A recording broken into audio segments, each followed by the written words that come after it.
Hi, I'm Steve Montgomery, and I have the great privilege of interviewing my friend Judy Reeves today. Judy is one of the best writers I know, and you would be very lucky to have her as your writing teacher because she is phenomenal.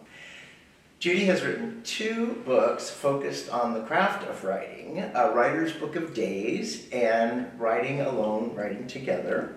She's also produced 2 beautiful writing kits, very practical kits. One is a Creative Writer's Kit and the other is the Writer's Retreat Kit. Prior to the publication of her memoir, which we will be discussing today, Judy published Wild Women, Wild Voices, a deeply inspiring book based on her long-running Wild Women writing workshops. This book, When Your Heart Says Go, My Year of Traveling Beyond Loss and Loneliness, is the book Judy thought she would never write. It's an honest-to-goodness memoir. At last, we get a glimpse of the real Judy. Yay! And the real Judy is joining me today for a conversation about writing, about her memoir, whatever else pops up. So welcome, Judy Reeves. Thank you, Steve. And may I say that you are one of my favorite writers and such a dear good friend. Thank you for all of this. Oh, thanks, Judy. You know, we have known each other over 25 years. Oh, God, we look so good. I know, we look fabulous. Yeah. I was just looking it up in my date book. 25 years. Yeah, 25 years. We've been writing together almost every week in our Thursday Writers Group, almost every week for at least 17 years. And Yes. before that, yeah. That's right. That's amazing. Yeah. That's really phenomenal. So, well, we have other shared bonds besides writing. Our love of musical theater is one. Our late night cravings for a good sorbet, that's another one. That dark chocolate. But I thought probably more germane to this conversation is our mutual shared love of libraries. Yeah. How much we Oh, love libraries. okay. So I'm Yeah. so glad we are doing this here at the gorgeous downtown San Diego Central Library. They actually have allowed us to be inside the wonderful rare books room. It's the rare books and manuscripts, and I've just been looking around, haven't you? And thinking, yes. I want to take a look When at we that. walked in, I was just breathing that the rarefied air, The breathing. smell, yes. I know the smell. Yeah. So it's great to be here, and as you and I both know, well, I should say that I was a teacher librarian for 15 of my 25 years of teaching, and so libraries are very personal and close to my heart as well, and you have long stood up for all of the values that public libraries stand for, and I've always appreciated that. You and I have done many banned books activities together. You know, and it's been a very difficult year for libraries and librarians. Lots of book challenges. Book censorship is on the rise. And so I wanted to ask you kind of a 2-part question. If you could just talk about libraries generally and what they mean to you specifically, whatever you want to say about that. But before that, I was curious if you could recall the very first time you ever saw one of your books, a book you had written, on the shelf of a library, and what that must have felt like. Oh my gosh. Was it at the other library? Was it at the Central Library? In the stacks? The one on East Street? The one on East Street before we moved here. Including yeah. myself in there, yeah. I do remember, okay, this is kind of ego thing, but sometimes I go to visit them. Why not? And my friends will come and they'll pull it out of the stacks and take pictures and send me pictures of it. It's thrilling. It is absolutely thrilling. And you know what they do, the Friends of the Library at this library does, they have the local authors event every year. So all of us local authors, they have a big showcase and we all get to send our books and they put them out and showcase them actually in boxes down there. Yeah. And then keep them in the library for at least a year. I've seen those displays, they're quite They're extensive. beautiful. And, Yeah. very beautifully Very done, beautiful. so I know you've been part of that. Yeah, yeah, so from early on, I remember going, I think it was my second grade in school, my school library, when they took us to the school library, and that was my first,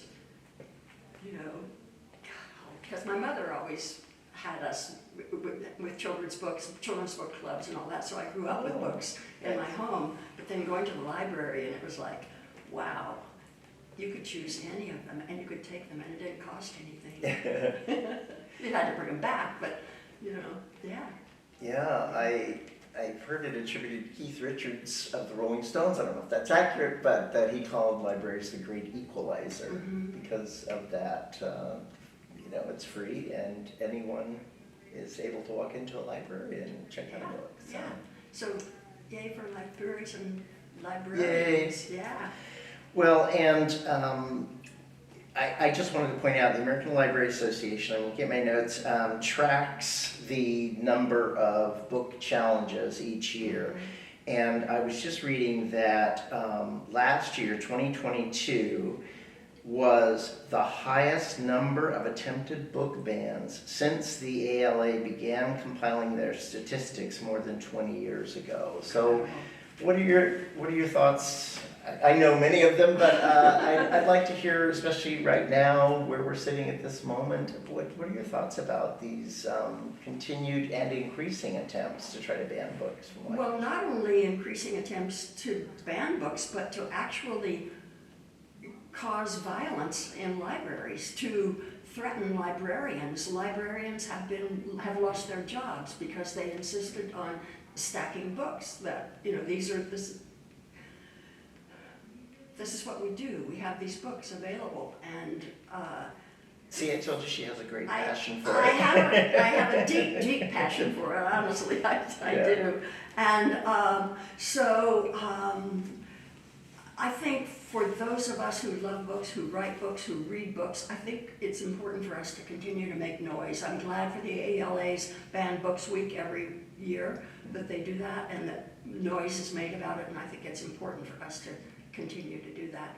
We can't ignore it. I don't want to say especially writers, but I think about readers, and I think about how it was for me, how thrilling it was for me to be able to go to a library and choose whatever book. And my mother never said no, and so I could do that. What a gift. Yeah. What an absolute freedom. And you think of the places where you can't do that.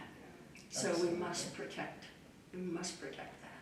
Okay, well, the good news is we will soon, this will not be banned, we hope, we will soon be able to see your memoir, When Your Heart Says Go, on the shelves of our public libraries. And so I wanted to ask how that feels, first of all, that this is about to be birthed into the world.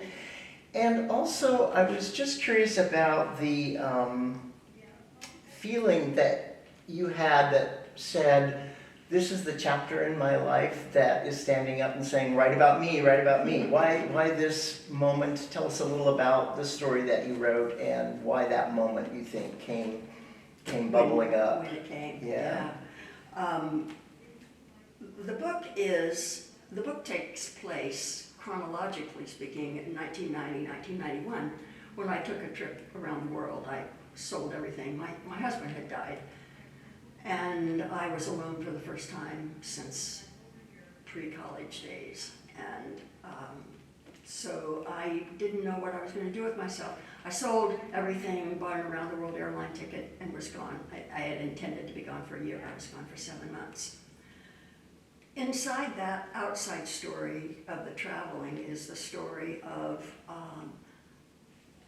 how it is I explored, discovered, sat alone, solitude for all that time to discover, now what?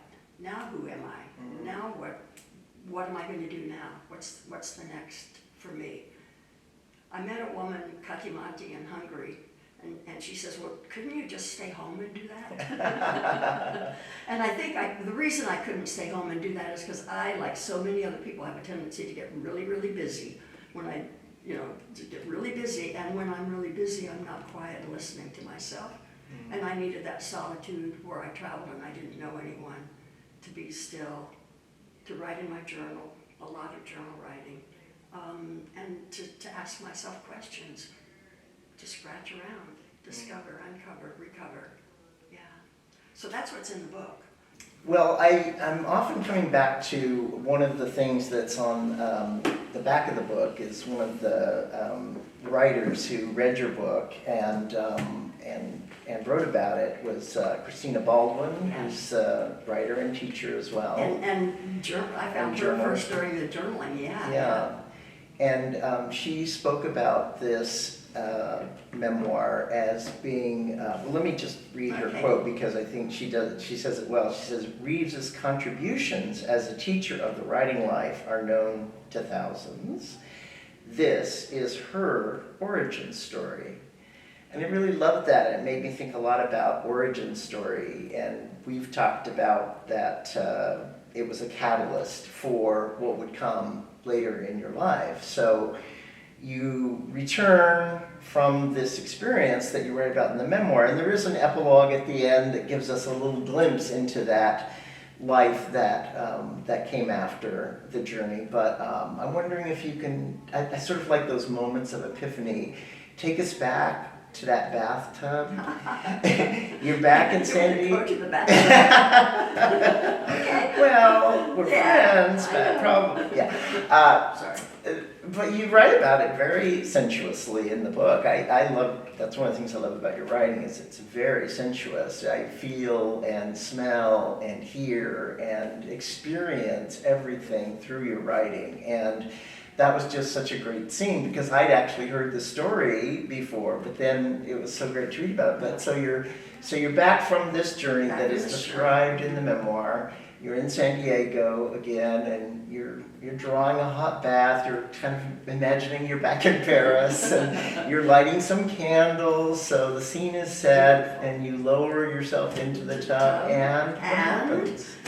And so I'm in that dreamy space, you know, how you can do that with that steam and the candlelight and all of that. And Steve, yes, I have told this story to you every time, but every time I tell it, I still can feel it. The idea came like that. It came so fast and so hard. One of the candles actually fell off the edge of the tub into the water. It said, you're going to open a writing center. You're going to create a place where people can come to be together to write and to share their writing. Wow. I got out of the bathtub, wrapped myself up in towels, got my notebook, my journal, and just started in 5 pages, including what the furniture would be like. Wow. But classes, groups, workshops, readings, all of the things that I imagined that we could do, that I wanted to do. I've always been, in the book you mentioned, Writing Alone, Writing Together, that's what I need. I'm such a community-oriented person.